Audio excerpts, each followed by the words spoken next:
Yo, it's so refreshing when you see someone having a purpose and a goal and they're moving forward to it.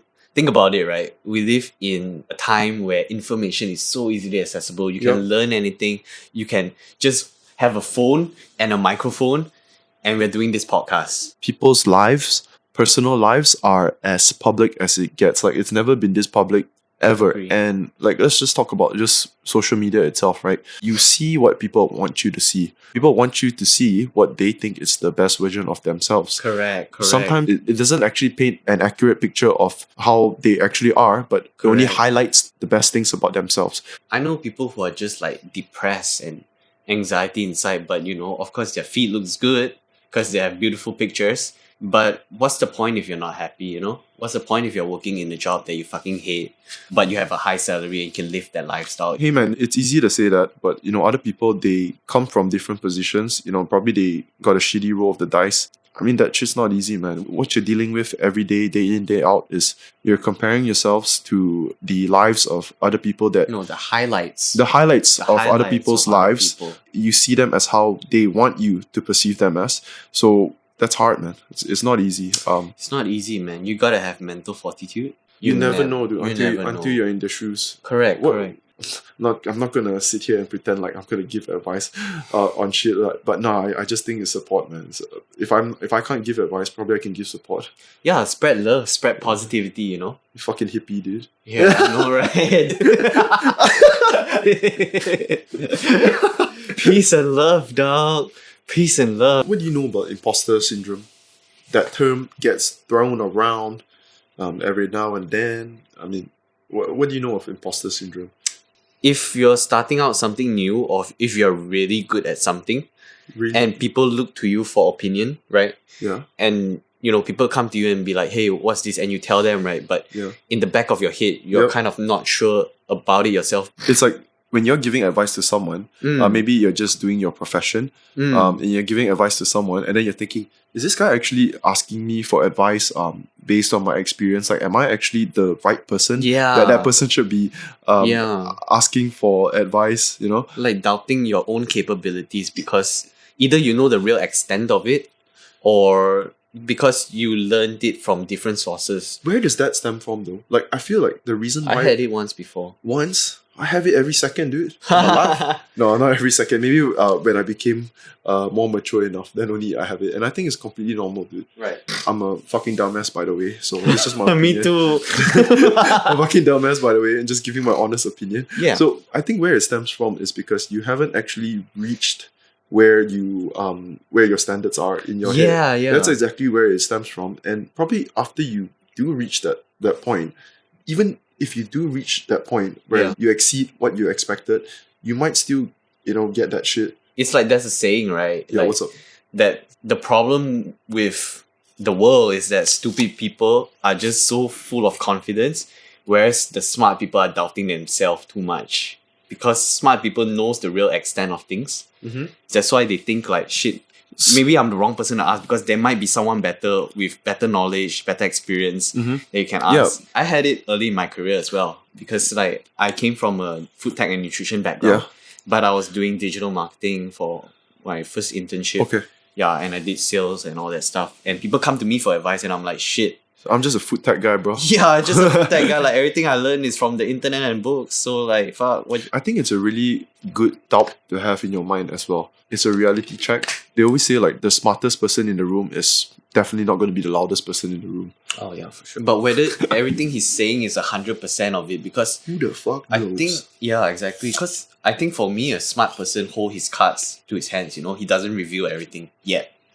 He has cards that he can play. Like even if I'm the loudest. Yep.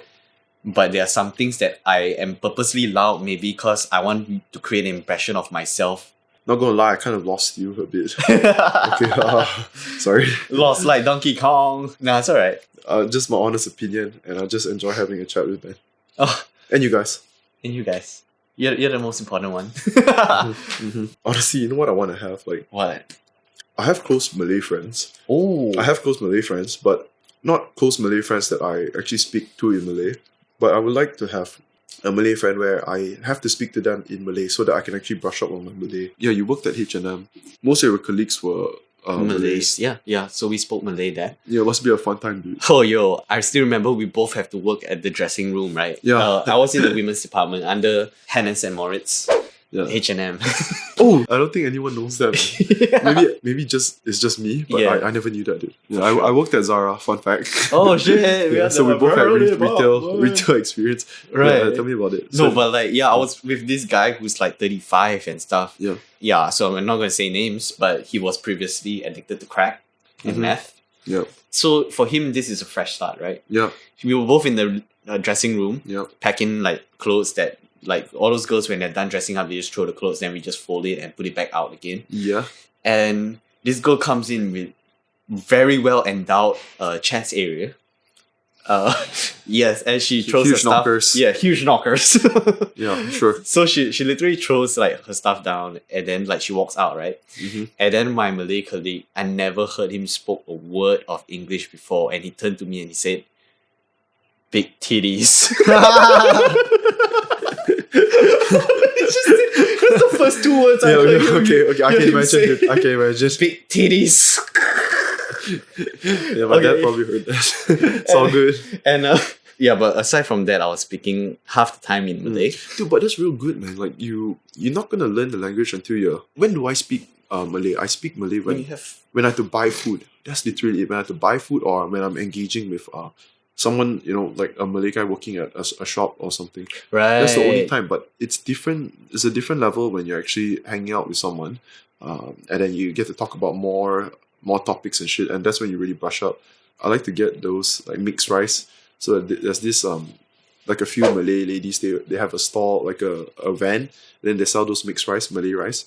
I wanted to tell the lady like I want less rice. I had a brain freeze. I couldn't think of how do I say less rice. So I was thinking of Nasi like sikit. I was thinking of like buang sedikit, and like they just like, huh? Nak sikit nasi ke? Yeah. Oh, she's smart. Yeah, before I could even say it, she already knew what I wanted to say, and I felt so embarrassed, man. Like, damn, being away for 8 years really took a toll on my bahasa. Yo, but for real though, like It's not bahasa Melayu. It's bahasa Malaysia. The cops told us that. Yeah, the cops told us that when he pulled us up. Okay, so better remember that shit. Malaysia. Yo, I said that on the live stream as well. Yeah, you say bukan bukan bahasa Melayu. It's bahasa Malaysia. You said that? Yeah. Why? I don't know. It's just dropped it, man. Yeah, sure, dude. But anyways, yeah, no. Yeah, I totally forgot what I want to say. It's all good, man. I don't even know what we're talking about. If you're loving the podcast and shit, hit Smash like. the subscribe button. Smash it. Smash it, dude. Smash it. Smash. 100 subscribers and up. Yo, if you're loving the podcast and shit, hit Smash like. the subscribe button. Smash it. Smash it, dude. Smash it. Smash. 100 subscribers and I'll have 10 cups of Milos. I'll get a hit tattoo. His words, not mine. I don't mind sacrificing my hit for. Live stream. Do you guys want a live stream of me getting a hit tattoo? His fucking skull getting inked out. I'm thinking somewhere here for the fans, you know what I'm saying? It's for life. Ain't my thing. His thing.